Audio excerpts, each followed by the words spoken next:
Diplomatic protocol and why it matters. This Thursday, the 9th of May at 6 p.m., Sheyna Weston is going to be giving us a crash course on how to be as diplomatic as possible.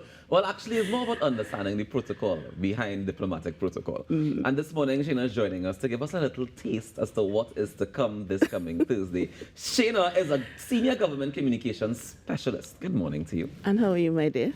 I'm tired and sleepy. How are you? I am wonderful. I'm happy These to are hear not that. my usual hours, so it's okay. This is like, at this time, I'm usually rolling over and say, okay, well, let me get to work. Must be nice to have that life. Yes. that luxury. Good morning to my minister. Yes. Hey! Sheyna, what is diplomatic protocol?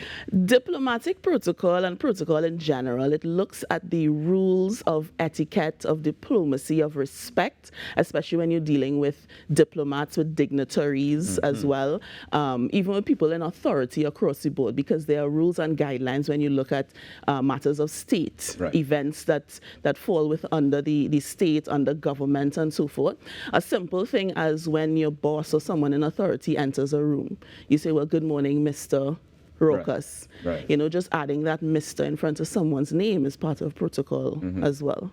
So even if you and this person have a familiar relationship, and they stay a boss, the protocol would be to address them accordingly. Well, it depends on the relationship and the room. Okay. You know? Okay. So where we are at OPMC, you know, we have a particular relationship with whether it's our bosses, our minister and so forth, because, you know, you have to build that bond of trust as well. But once we are outside, we are in a room, you know, it's the Honorable Simon de Nobrega, minister, so forth, you know, I'm not out there, oh, Sayo, how you going? Sayo. Like, no. Like, but I send out my resume for it. One time. So you have to know the room, know the space, and understand the thin line sometimes between friends and, you know. Now, for me, that just sounds like respect. Right. That's something your grandmother teach you. You're walking in a room with people who, in authority, Yeah. the case may be, address them accordingly. Mr., Minister, whatever the case may be, right? But I know that diplomatic protocol is something very, very specific because there are key areas. Give me some of the key areas of diplomatic protocol. Well, you look at things like religion, culture, the country that they come from, precedence and hierarchy, because when you look at precedence, it gives you the order or the rank of people who have office. Right. You know, so for instance, if you go to an event like we had last year, we had the 45th Heads of Government held in Trinidad and Tobago, and the president was in attendance. And there are particular rules that must be followed once the president is in attendance, even the prime minister as well. So once she enters the room, there's a certain music that is played. I can't remember the brass. Yeah, correct. And you can't enter after her. Nothing can happen. So you can't now come and want to say, oh, well, please stand for the entrance of the prime minister or minister. He would have to come in before. No, he had a spin on next day. You know? Next day. So there are particular rules. Right. You know, she has to sit in a particular spot. You know, and that goes for your prime minister and cabinet members and so forth. Who made these rules, you know? That's the question. And when last have they been updated? Well, I don't know if update is the word, because respect is something that is from time immemorial. Of course. Right? And we also follow part of the question, you know? Who made the rules. I want to know we would have adopted the who, I don't know, because I don't think I was conceived when the who came about. Imagine not. But these are things that we would have inherited because we follow British rule as well. That is the part I wanted to get to. And I was wondering, especially as we've been talking about constitutional reform recently, is there any room for changing any of these diplomatic protocols? So, for example, why would you want to change it? No, I'm just saying, just for example, like you mentioned, the president must sit in a particular place, right? I remember once I did this show and we had a camera in the spot where the minister usually sits. Right. And the camera was there for a reason that affected the show. Right. And the ushers were like going crazy because the minister has to sit here. Right. And I'm like, but the minister could also understand that this is essential for the show and sit next to it. Like, well, and that's the thing. There are always exceptions to rules as well. Right. So for me, protocol is not a hard and fast. So if protocol says, you know, the person must sit to your right, the place of honor is to your right, and the room may be too small or something that sets off, you know, that dynamic, then you must be able to bend to, you know, so to speak. Okay. But people follow it hard and fast. But there is room for a little bit of bending. Okay. Speaking of bending, right? Oh, Lord. They have some situations where we end up in, especially like as hosts or as MCs, where there's a long list of VIPs. Yeah. And everybody comes up and everybody reads out this long list of VIPs and says good day from the president to the prime minister to the minister to the manager to the janitor. Everybody's saying hello to everybody as they come up, and it takes up so much time in the different events and activities, right? Is that necessary? It is necessary, yes. It's a necessary evil. But it's not necessary to call 35, 50, and I mean realistically 10 or 12 people, because we have 5 ministers in attendance at an event, and we think that we have to, acknowledge them all of them, and it's not necessary. You may have a line minister or a lead minister. You may have a minister that's doing the feature address, so you can do salutations for those 2. But then if you have 3 others, you can say, well, and other cabinet ministers. So you don't have to call every single one. What if they all talking? You have to call all of them? You should. And if there's a situation where all of them are speaking, then we need to now look at your program. Right. Because you have an event that is 3 hours. Correct. I don't know. I don't understand the length of these events sometimes. And that should also be an aspect of the protocol of your event. Because you have to think of the comfort of your dignitaries and the comfort of your guests as well.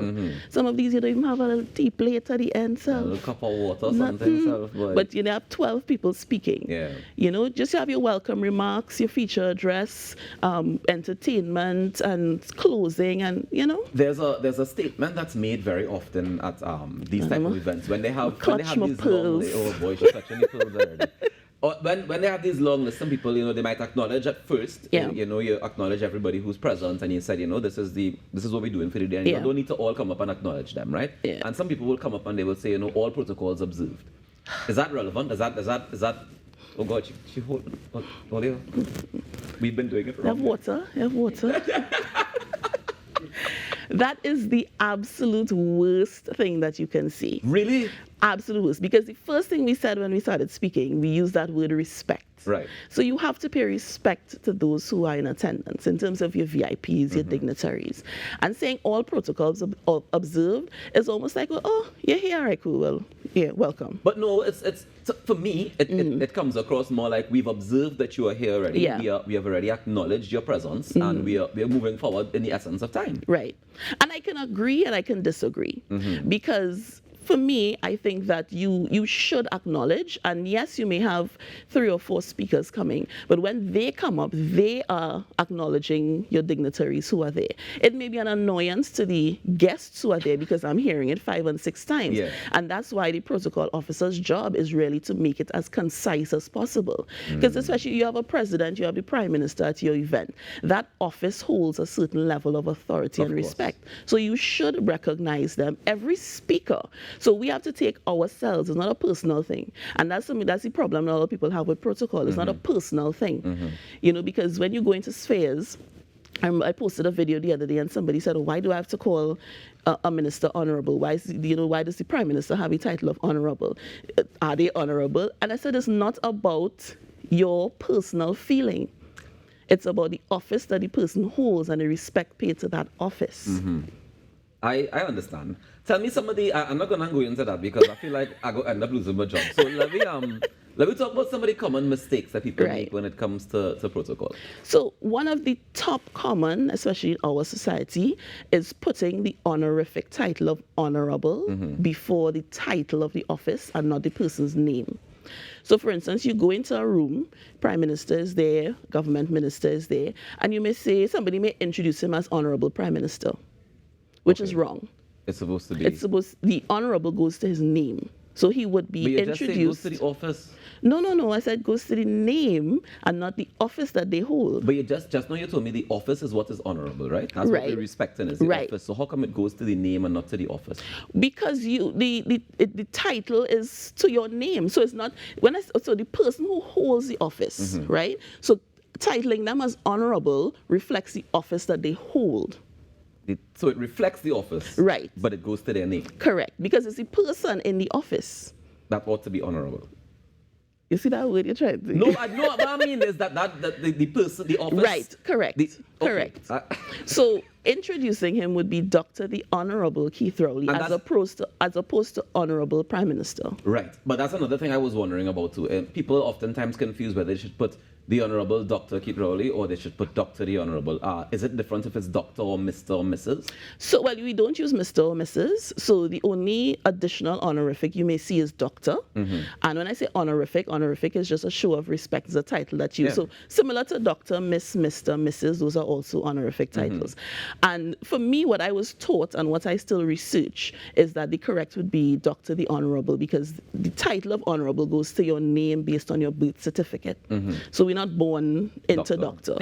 So, and I say that, and I also say I stand to be corrected because it's ever evolving. So I would have been given that justification a number of times by certain people, and I said, okay, well, it makes sense. You know, so we go with Dr. the Honorable. Up the islands, you may see it differently. You may see the Honorable Doctor, and they may have their own justification. Okay, so so the protocol also changes based on the country that you're in and their constitution. It can. Okay. This protocol thing is a lot, and there's a lot to unpack because a lot of people, I mean, they don't know and we don't understand. And do these government officials or people who are supposed to receive the protocol treatment, do they get offended when we don't do it right? Some of them. Yeah. And we'll step away from government a little bit because, you know, because you know. But I've been in circles where we have foreign dignitaries who come, and you know, if you're not treated a particular way, they are offended because some of that you get up in your feelings. But then there's a basic level of respect, you know. So someone should greet you upon arrival, you know, because it's a guest. You're a foreign dignitary, especially you hold an office. Someone should be there to greet you. You shouldn't have to be asking 1,000,001 different questions. You know, a simple thing as if Rawkus is coming to an event, he's a foreigner, even a local, you know, what's the type of tea, what's the type of juice, what your allergies are. Yeah, correct. You know about Rider. You know, those simple things, because we just had also the regional cricket symposium. And one of my roles was as liaison protocol and so forth. And my team was the legends. And I made a cup of coffee, my colleague and I made a cup of coffee for His Excellency Derek Murray. And that is also part of protocol. There's a level of humility. So not because you're a protocol officer, you know, you're rubbing shoulders and you have to be able to humble yourself, because it may mean, you know, sir, ma'am, would you like a cup of tea, a cup of coffee? And you make that and you bring it to them, and there's absolutely nothing wrong with that. Sheyna, what inspired you to have this session on Thursday? Well, PRATT called me because I have gotten more into the digital age where protocol is concerned. So I'm on the people hot TikTok with videos. I started on LinkedIn as well because I found a gap, and a lot of faux pas were happening with protocol. All protocols observed for one. That's big. Natasha and I need to have a conversation after. Sips tea. You know, so there were so many gaps, and there was also a misunderstanding of the need for it. You know, people were taking a personal approach, and it's nothing about your personal opinion. Like the word honorable, it's not an adjective, but it's an honorific. So we're not looking at the character of the person, but we're looking at them as a dignitary and the office that they hold. Forget if you like or don't like. That's a non-issue. Because I could give you stories, and we not all that time. We not that kind of time this morning. You know, but remove yourself. I need to know before we wrap this morning, though, on Thursday, kicks off at 6 p.m. Is there 6 p.m. There's no cost. How do we access it? Well, there's a link. Fortunately, unfortunately, it was subscribed to capacity. So we are planning to do a repeat, and it's something that I want to do more and more, because people, I think they need to learn these things, especially younger ones growing up, because it is beneficial. Yeah, and I think along the way you kind of learn a different way to respect the office holders, to respect the office that they hold, and to be able to understand how the Constitution works and how the respect factor of it works as well. Sheyna, thank you so much for joining us this morning, and all the best on Thursday. I know you said it's oversubscribed already. It is, but look out for the next and sessions. And also looking forward to the future sessions that you and PRATT will be organizing. All right, guys, we take a quick break and come back with Morning Now Morning Show. We just had a conversation about understanding diplomatic protocol and why it matters. This Thursday, Sheyna's going to be having a session live online from 6 p.m. Going to Panama. I got to go to Panama, mama. What it is they have over there? Making Trinidad just gone clear. Some say that they gone with